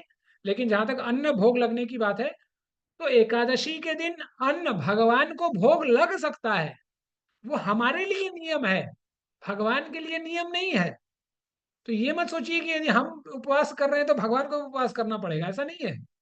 नहीं प्रभु जी, भगवान जैसे के लिए मंदिर नियम नहीं है। जाते हैं तो वो जैसे प्रसाद देते हैं, तो फिर समझ नहीं आता कि ले या छोड़े। वो थोड़ा सा डाउट रहता है, हमेशा डलवा में रहते हैं कि लेना चाहिए या नहीं लेना चाहिए। फिर उसमें गार्लिक भी रहता है, तो वो भी हम्म। नहीं खाते, तो तो मतलब आप प्रसाद पंडित भी नहीं ले पाते। तो आप पंडित जी से पूछिए कि गार्लिक आप कैसे प्रसाद में दे रहे हैं, भगवान को अर्पण कैसे करते हैं जब प्याज लहसुन यूज नहीं किया जाता है। यहाँ तक कि मैंने भी हैदराबाद में एक जगह देखा था, मैं मंदिर उंदिर के बारे में बोलना नहीं चाहता कौन सा मंदिर है वहां पर, तो मतलब भोग में तो नहीं देखा था, लेकिन टेम्पल प्रेमाइसेस में देखा है कि एक कमरे में मैंने देखा कि बहुत सारा प्याज पड़ा हुआ है। तो जब टेम्पल टेम्पल प्रेमाइसेस में है, इसका मतलब है कहीं ना कहीं यूज किया जा रहा होगा। तो अब कौन उनसे झगड़ा करे, कौन उनको समझाने जाए, ठीक है भाई आप जो कर रहे हैं आप कर सकते हैं, अब हमारे तो सुनेंगे नहीं वो लोग। तो इसलिए दूर रहना ही ज्यादा अच्छा है। तो फॉर द बेटरमेंट शिफाली माता जी, उस दिन आप ना जाएं तो सबसे अच्छा है, ना रहेगा बांस ना बजेगी बांसुरी। तो प्रभु जी, एकादशी है, पास में मंदिर होती है, हम्म। तो हाँ वही कहीं वही मैं बोल रहा हूँ, उपाय नहीं है तो और कहीं जाइए, नहीं तो गौशाला चले जाइए, उससे अच्छा गौओं को कुछ केला वेला खिला के गुड़ वुड़ खिला के आ जाइए। अब हम भी सेफ, गौए भी खुश। जी प्रभु जी। हरे कृष्णा प्रभु जी। यस मीना माता जी।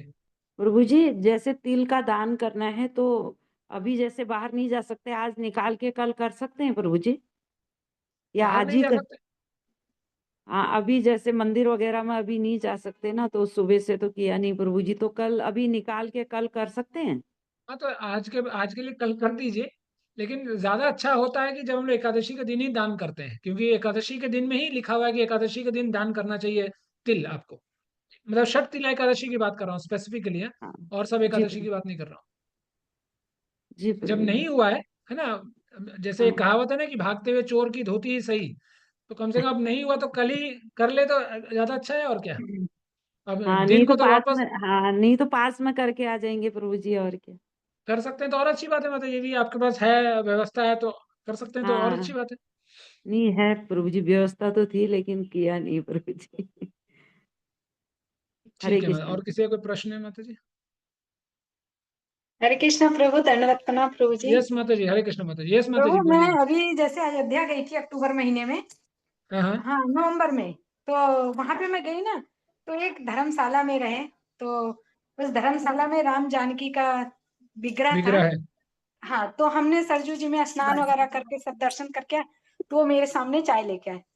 तो वहां पे 1 महीना सब लोग कलमबास करने के लिए रुकते हैं। यूपी में ये मतलब प्रथा है, जो थोड़ा एज हो जाता है, जिनके पति नहीं होते, वो 1 महीना वहां रुकते हैं। तो उन्होंने बोला, क्यों, आप क्यों नहीं चाय पी सकती, जब राम जी पी लिए, लक्ष्मण जी सीता जी मैंने बोला नहीं, हम नहीं पी सकते। फिर हमने उनको जब बताया ना, तो बोले नहीं नहीं, अयोध्या में ऐसे मत बोलना, यहाँ ठंडियों में भगवान को हम लोग चाय पिलाते ही पिलाते हैं। तो तो क्या प्रभु, मतलब हम लोग को तो पता है कि हमको पीना नहीं है, बट वो क्यों नहीं इतना पीना है ये फोर्स तो? कर रहे थे। नहीं नहीं, वो तो ठीक, क्यों नहीं पीना है, इसका जवाब क्या है, क्यों नहीं पीना है आपको? मैंने बोला कि वो तो नशा है ना, निकोटीन है ना उसमें, वो हम नहीं पी आपके सकते। लिए, आपके लिए, दुनिया के लिए नहीं है ना। हाँ वो भी है, सही है प्रभु। लेकिन फिर वही सवाल, आप क्यों नहीं पी सकती? नहीं पी सकते, जो मतलब अब हमारे भगवान नहीं पीते तो हम नहीं पी सकते, पर वहां तो राम जी रा, पी रहे हैं, तो वो भी एक तो, रा, तो पूछते हैं राम कि आपके भगवान नहीं है मतलब? है कि नहीं? अच्छा ठीक है, एक सेकंड माता जी। हाँ, और कौन है देखें, एक सेकंड माता जी। रत्नवी माता जी, सवाल का जवाब दीजिए, क्यों नहीं पी सकते आप चाय? प्रभु हम 4 नियम का पालन करते हैं ना, 4 नियम में मना है ना, चाय कॉफी ये सब नहीं पीना है। 4 नियम में मना नहीं है माता जी। वैष्णव के लिए 4 नियम मना है ना प्रभु, नहीं करना है ना। 4 नियम है, 4 नियम जो उस वहां जो नशा की बात की जा रही है, वहां पर वो सिगरेट दारू की बात की जा रही है। ये बहुत सटल, मतलब बहुत सूक्ष्म स्तर पर है कि यहाँ पर हाँ भाई, चाय और कॉफी में नशा है, लेकिन दुनिया में इसको कोई नशा नहीं मानते इसको। लेकिन फिर भी हमें नहीं पीना है, क्यों नहीं पीना है? हरे कृष्णा प्रभु जी, वो हम दीक्षा में बोल देते हैं ना नशा, तो उसमें चाय कॉफी भी नशा में ही बोलते हैं ना। अच्छा ठीक है, ठीक है शकुंतला माता जी। ओम तत्सत प्रभु, क्यों नहीं पीना है वो चाय और कॉफी? मैं उनसे पूछ रहा हूँ जिनका दीक्षा हो गया है, ताकि पता चले कि आप लोगों ने कितना पढ़ाई लिखाई किया है। ओम तत्सत प्रभु। अरे अभी तो थे, कहाँ चले गए? राधा माता जी।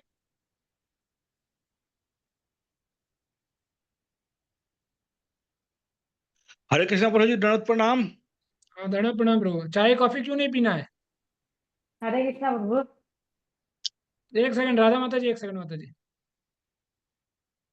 चाय कॉफी में प्रभु जी नशा होता है, इसीलिए उसको नहीं पीना है प्रभु जी। वो आपके लिए, दुनिया के लिए नहीं है, लेकिन आपको नहीं पीना है, क्यों?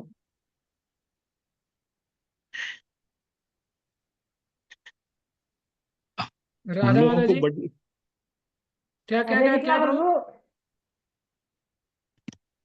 हमको भी वही बताया गया है, चाय में नशा होता है करके। ओम दसत प्रभु कुछ बता रहे थे प्रभु आप? हाँ, यही बता रहे थे प्रभु जी कि उसमें जो है हम लोगों को वर्जित किया हुआ है कि उसमें हम्म, चाय कॉफी हम लोग नहीं पीना चाहिए, उसमें भी नशा होता है। हम्म। इसीलिए मतलब कि कंदा लहसुन के साथ में इसको भी छोड़ना चाहिए।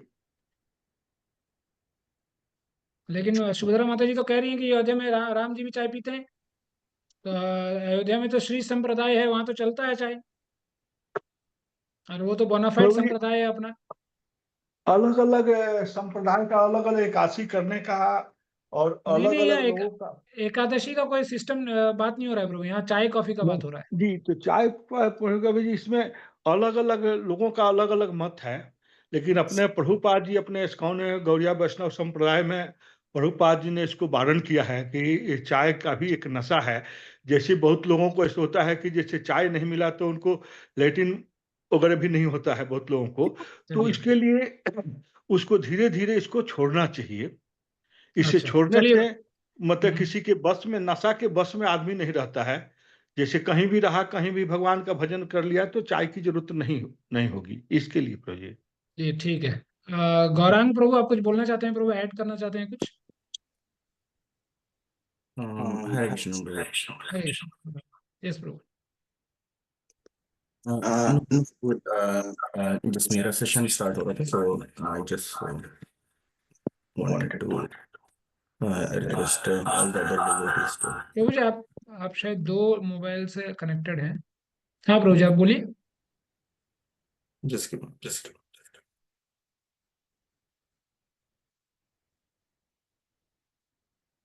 और कोई भक्त हैं जिनका दीक्षा हो गया है इसमें?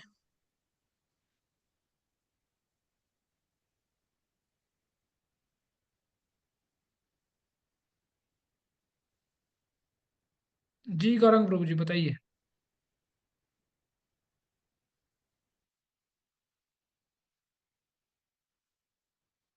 चलिए ठीक है, जब तक गौरंग प्रभु आएंगे वापस। चाय कॉफी नशा है नहीं है, वो तो एक डिबेटेबल टॉपिक है, जिस पे यदि हम डिबेट करें तो वो समय की खराबी है। हम लोगों को चाय कॉफी इसलिए नहीं पीना चाहिए, चाहे भगवान कृष्ण पिए या भगवान राम पिए, हमें चाय कॉफी इसलिए नहीं पीना चाहिए जैसे ओम तत्सत प्रभु ने कहा, क्योंकि हमें प्रभुपाद ने मना किया है। और शास्त्र कहता है गुरु राखई जो कोप विधाता, यदि भगवान भी बिगड़ जाए हमारे सामने तो गुरु की इतनी क्षमता है कि वो भगवान से भी लड़कर हमें सुरक्षा प्रदान कर सकता है। और गुरु बिना गति नहीं होती, तो जो गुरु का नहीं हो सका वो भगवान का कभी नहीं हो सकेगा। तो एक लाइन में कि हमारे गुरु ने मना किया है, इसीलिए हमें चाय कॉफी नहीं पीना है। आप चाहे उसका राम पिए, श्याम पिए, इंद्र पिए, वरुण पिए, जिसको पीना है आप खुश खुशी से पिए, हमें कोई विरोध नहीं, लेकिन हम नहीं पिएंगे। क्यों? प्रश्न सवाल जवाब एक, क्योंकि हमारे गुरुदेव ने मना किया है। गुरु की आज्ञा सर्वोपरि, उसके परे कुछ भी नहीं। ठीक है। नाम गुरु जी। हाँ देवी, हाँ माता जी बोलिए। बोलो, मैं एकादशी के दिन मूंगफली खाने के लिए वर्जित है क्या? भुना हुआ मूंगफली नहीं खाते हैं माता जी बहुत जगहों पर, लेकिन तेल घी में छना हुआ मूंगफली बहुत जगह खाते हैं। बहुत जगह मूंगफली नहीं खाते हैं। वो क्या अन्न में आते हैं क्या? वो अन्न में नहीं, जैसे आपका जो जैसे जो दाल होता है ना, दाल जिस कैटेगरी अच्छा में अच्छा। दाल आता है, बहुत लोगों के अनुसार मूंगफली भी उसी कैटेगरी में आती है। तो हाँ। बहुत लोग इसका सेवन करते हैं, बहुत लोग नहीं करते हैं। ठीक है, प्रणाम गुरु जी। फिर वो पीनट ऑयल भी नहीं यूज कर सकते? हाँ वही मैं बोल रहा हूँ ना माता जी, बहुत जगह पर यूज करते हैं क्योंकि अवेलेबिलिटी नहीं है, मास कुकिंग है, तो नई व्यवस्था है, तो उसके लिए एक ऑल्टरनेट है कि वो एक फल है तो फल का फल और फल का तेल यूज कर रहे हैं। लेकिन इसलिए मैं बोल रहा हूँ कि आप जहाँ हैं, क्योंकि मुझे पता नहीं कि अब इतने सारे लोग हैं तो कौन कहाँ पर है ना। तो अब जैसे मान लीजिए आपके घर में आपके मम्मी लोग जीवन भर पिछले 40 साल से आपकी मम्मी एकादशी कर रही है जो घी से ही बना रही है। अब आप अभी उड़ते हुए आएंगे और कहेंगे कि नहीं नहीं मम्मी पीनट से बना सकती हैं, तो आपको लगता है आप कभी मम्मी को मना पाएंगे? क्योंकि वो अपने अपने जमाने के साधु संतों से सुनते हुए आई है कि नहीं भाई घी चलेगा, दूसरा कुछ नहीं चलेगा। और पीनट तो फिलहाल शायद मेरे ख्याल से 10 साल हुआ आया हुआ है मार्केट में। तो एक प्रणाम ऑल्टरनेटिव है गुरु। माता जी। सॉरी माता हरे जी। कृष्ण प्रभु जी, इधर बेंगलोर मंदिर में तो मूंगफली पानी में बाप के देते हैं। पानी में भाप के तो नहीं देते माता जी, ये फ्राई करके देते हैं। नहीं नहीं नहीं, पानी में उबाल के देते हैं प्रभु जी इधर। हाँ प्रभु अच्छा जी, पानी में बॉईल करके देते हैं। ठीक है दाना। अच्छा अच्छा, हाँ आज हाँ भी हाँ, यस यस यस आज माता भी जी, मैं पानी। लेके आई हूँ आज भी प्रसाद लेके आई हूँ प्रभु जी। हाँ एक्चुअली मैं अच्छा। बैंगलोर छोड़े हुए बहुत दिन हो गए तो मैं भूल गया मैं, हाँ हाँ हाँ, बॉईल करके नमक डाल के देते हैं। जी ठीक है, प्रभु इसीलिए जी। मैं बोल रहा हूँ पीनट ग्रहण कर सकते हैं जो लोग ग्रहण कर उनका मन करता है ग्रहण करने का, कीजिए, कोई आपत्ति नहीं है, कोई दिक्कत नहीं है। जी प्रभु जी। ठीक है, तो चैंटिंग प्रारंभ करें। जी किसी किसी को और कोई प्रश्न है?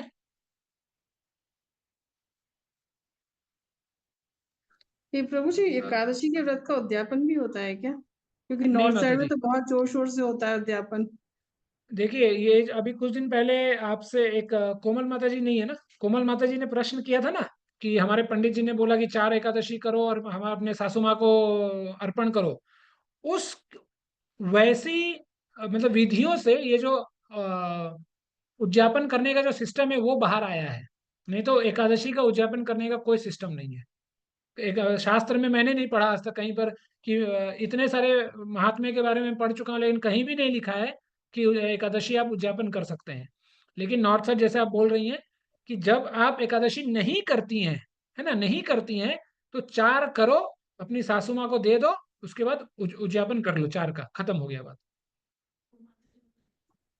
एकादशी का व्रत गुरु जी ये हमारे साथ जाता है ना?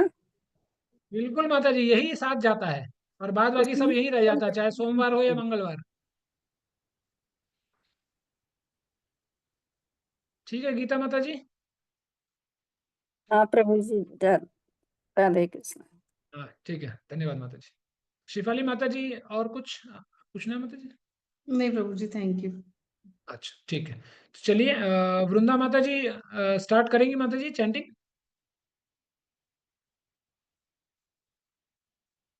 वृंदा माता जी, जानकी माता जी स्टार्ट कीजिए, और आप लोग भी अपना वीडियो ऑन कर सकते हैं। हरे कृष्णा प्रभु, ठीक है। हरे कृष्ण प्रभु। और जय हम लोग श्री चैंट करेंगे, 2 राउंड चैतन्य चैंट करेंगे, उसका प्रभु 2-3 राउंड चैंट करेंगे, उसके बाद फिर सत्र को विराम देंगे, ठीक है? आसाद गौर भक्त वृंदा। हरे कृष्ण कृष्ण कृष्ण हरे हरे, हरे राम राम राम हरे हरे। हरे कृष्ण कृष्ण कृष्ण हरे हरे, हरे राम राम हरे हरे। हरे कृष्ण कृष्ण कृष्ण हरे हरे राम राम हरे हरे। हरे कृष्ण कृष्ण कृष्ण हरे हरे, हरे राम राम हरे हरे। हरे कृष्ण कृष्ण कृष्ण हरे हरे राम राम हरे हरे। हरे कृष्ण कृष्ण कृष्ण हरे हरे राम राम हरे हरे। हरे कृष्ण कृष्ण कृष्ण हरे राम राम हरे हरे। हरे कृष्ण कृष्ण हरे राम राम हरे हरे। हरे कृष्ण कृष्ण कृष्ण हरे राम हरे कृष्ण कृष्ण कृष्ण हरे राम हरे कृष्ण कृष्ण हरे राम हरे हरे। हरे कृष्ण कृष्ण कृष्ण हरे राम राम